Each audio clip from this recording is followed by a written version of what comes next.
আমি যতটা জানি যে অ্যাপ ক্যাব চালু হয়েছে 2017 থেকে।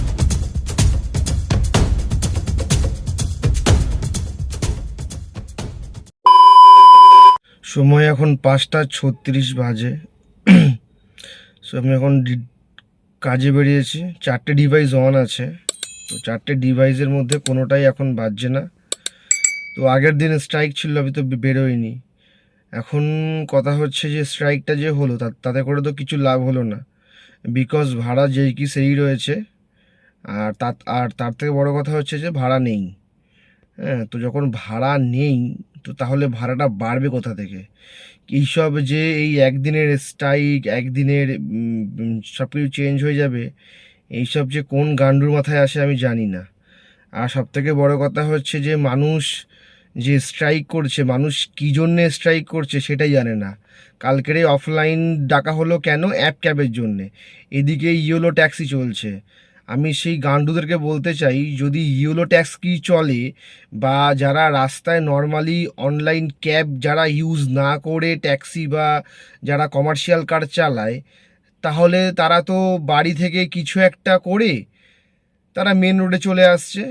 মেন রোড থেকে তারা ট্যাক্সি বুক করে বা অ্যাপ মানে কোনো একটা এই আমাদের মতো কমার্শিয়াল কার, তার সাথে একটা টাকার বার্গেনিং করে সে তার জায়গায় পৌঁছে গেল। তাহলে বন্ধটা কিসের হলো? অ্যাপ ক্যাবের। মানে অ্যাপ ক্যাবের বন্ধ কেন? মানে ভাড়ার জন্যে? আরে ভাড়া তো আজকেরও বাড়েনি, ভাড়া তো এমনিও বাড়েনি। তাহলে যদি পরিবহন সংস্থারাই যদি বন্ধ না হলো, যদি স্ট্রাইক না হলো, যে যারা কিসের স্ট্রাইক? না, অ্যাপ ক্যাবের স্ট্রাইক। আরে অ্যাপ ক্যাব যদি কেউ লুকিয়ে, মানে কেউ যদি মানে বন্ধ রাখে, সে যদি নর্মাল গাড়ি চালায় তাহলে সে কী করে বুঝবে? এরকম অনেক ড্রাইভার আছে যারা অ্যাপ ক্যাব ইউজ করে না, তারা নর্মালি গাড়ি চালায়, যারা যারা রাস্তা থেকে কাস্টমারের সাথে কন্ট্যাক্ট করে করে তাদেরকে নিয়ে যায়। তাহলে কাস্টমারের লসটা কোথায় হলো? তাহলে কাস্টমার যখন দেখছে যে অ্যাপ ক্যাবে গাড়ি আসছে না, তাহলে আমি রিক্সা করে, ভ্যানে করে, আমি কিছু একটা করে আমি আহ, উম, চলে যাই মেন রোড থেকে, আমি গাড়ি ধরে নেব। তাহলে এই স্ট্রাইকটা হলো কিসের? কি বোকা বোকা মানুষজনের মাথায় বুদ্ধি! মানে মানে সত্যি, মানে কিছু বলার নেই। যে অ্যাপ ক্যাবের স্ট্রাইক হলো কেন? কারণ অ্যাপ ক্যাবের ভাড়া বাড়ছে না। তো তাহলে মানুষের দরকার কি? মানুষের দরকার অ্যাপ ক্যাব না, মানুষের দরকার গাড়ি। অ্যাপ ক্যাবের ভাড়ার দরকার আমাদের। মানুষের কিছু যায় আসে না যে আমাদের ভাড়া বাড়লো কি বাড়লো না। মানুষের দরকার গাড়ি। মানুষ কালকের গাড়ি চলছে, আমি দেখলাম যারা ওই রাস্তায় ধরছে যে তোমার কাছে অ্যাপ ক্যাব আছে কিনা, অ্যাপ ক্যাব নেই, ছেড়ে দিচ্ছে। আরে সে অ্যাপ ক্যাব নাই খুলতে পারে। আগে কি অ্যাপ ক্যাব ছিল?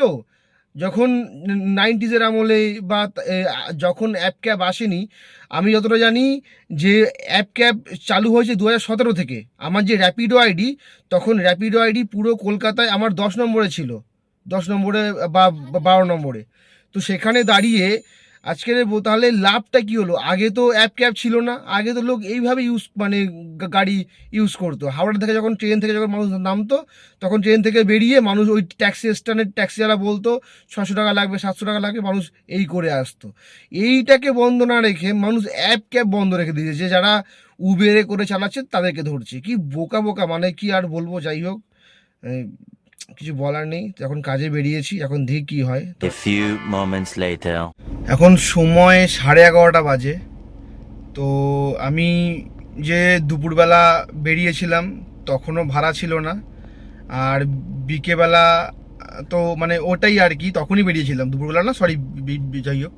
তো বিকেবেলা বেরিয়ে তো বললামই যে ভাড়া ছিল না, তখন ওই মোটামুটি কটা ওই কখন 5টা নাগাদ বেরোলাম। ভাড়া একদমই বাজছিল না, যেটুখানি বাজছিল সেটুখানি যাওয়ার মতো নয়। আর আমি ওই কম ভাড়ায় তেল পুড়িয়ে কাজ করতে পারবো না। তো আজকে সারাদিনটাই আমি কাজ করিনি। অ্যাকচুয়ালি ব্যাপারটা কি হয়, আমার যে পার্মানেন্ট যে কাজটা আছে মান্থলি, সেই কাজটা করার পরে না এমন একটা বাজে টাইমে আমার ওই কাজটা শেষ হয় যে একদম দুপুর টাইমে, সেই ওই ভর দুপুরবেলা নয়তো কাজ থাকে না, আর না হলে কাজ থাকলে ভাড়া থাকে না। তো আজকে সেটা হয়েছে, 2-1টা ভাড়া বাজছিল, সেটা একদমই খুব কম রেট। তোমরা তো এখন আজকে বেরোয়নি, এখন বেরিয়েছিলাম খাবার নিতে, কারণ তোমরা জানো যে আমি বাইরে খাই, রাতবেলা করে খাবার নিয়ে আমি খাই।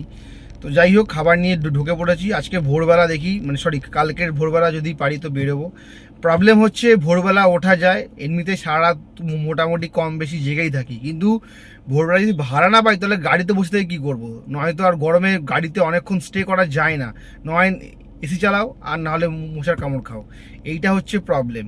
তো এখন কালকেরে বুধবার, তো দেখি যে কি হয় না হয়, কিছুই বুঝতে পারছি না যে কি হবে কি করব। তার মধ্যে মাসের শেষ, আরও মার্কেট মানে ডাউন। তো সব মিলিয়ে এখন আমার তো এখন এরকম ডাউন ডাউন চলছে। এখন কার কি চলছে আমি জানি না। এখন অনেকে বলতে পারে যে দাদা আমার ভালো কাজ হয়েছে, হতেই পারে, কারণ আমারও ভালো ভালো কাজ হয়, এমন না যে হয় না। এবারে মাসে 4-5 দিন ডাউন যাবে, ভাড়া হবে না, স্বাভাবিক। এবারে আজকে আমার লস যাচ্ছে, কালকে তোমার লস হতে পারে। তো এরকমই মার্কেট, এরকমই ব্যবসা, একদিন ভালো, একদিন খুব ভালো, একদিন খারাপ। তো এই নিয়ে চলতে হবে। আজকে যেরকম খারাপ গেল, কালকে আশা করি ভালোই যাবে। তো যাই হোক, এখন চলো গিয়ে খাওয়া দাওয়া করি। এখন ভিডিওটা আমি এখানেই শেষ করতে হবে, কারণ আজকে দেখানোর কিছু নেই। তো আজকে ভিডিওটা ছোটোই হবে। আর তোমাদের ভিডিওগুলো কেমন লাগছে অবশ্যই কমেন্ট করে জানিও। আর সবাইকে থ্যাংক ইউ সো মাচ যে আমার 400 সাবস্ক্রাইবার কমপ্লিট হয়ে গেছে। তো সবাইকে অসংখ্য ধন্যবাদ। এইভাবে আমার পাশে থাকো, সাপোর্ট করো, আর কমেন্ট করে জানাও তোমরা আরও কী কী ভিডিও দেখতে চাও, কারণ কাজের ভিডিও সবসময় দিলে তোমরা বোর হয়ে যাবে। তো মাঝে মধ্যে ঘুরতে যাবো, সেগুলোও দেখো। তো চলো আজকে ভিডিওটা এখানেই শেষ করলাম। আর ভিডিওগুলো দেখার সময় অবশ্যই একটা করে লাইক করো, লাইক করতে ভুলো না, কারণ একটা লাইক খুব দরকার। তো আর কমেন্ট করে জানিও কেমন লাগছে। চলো টাটা বাই বাই, এখানে শেষ।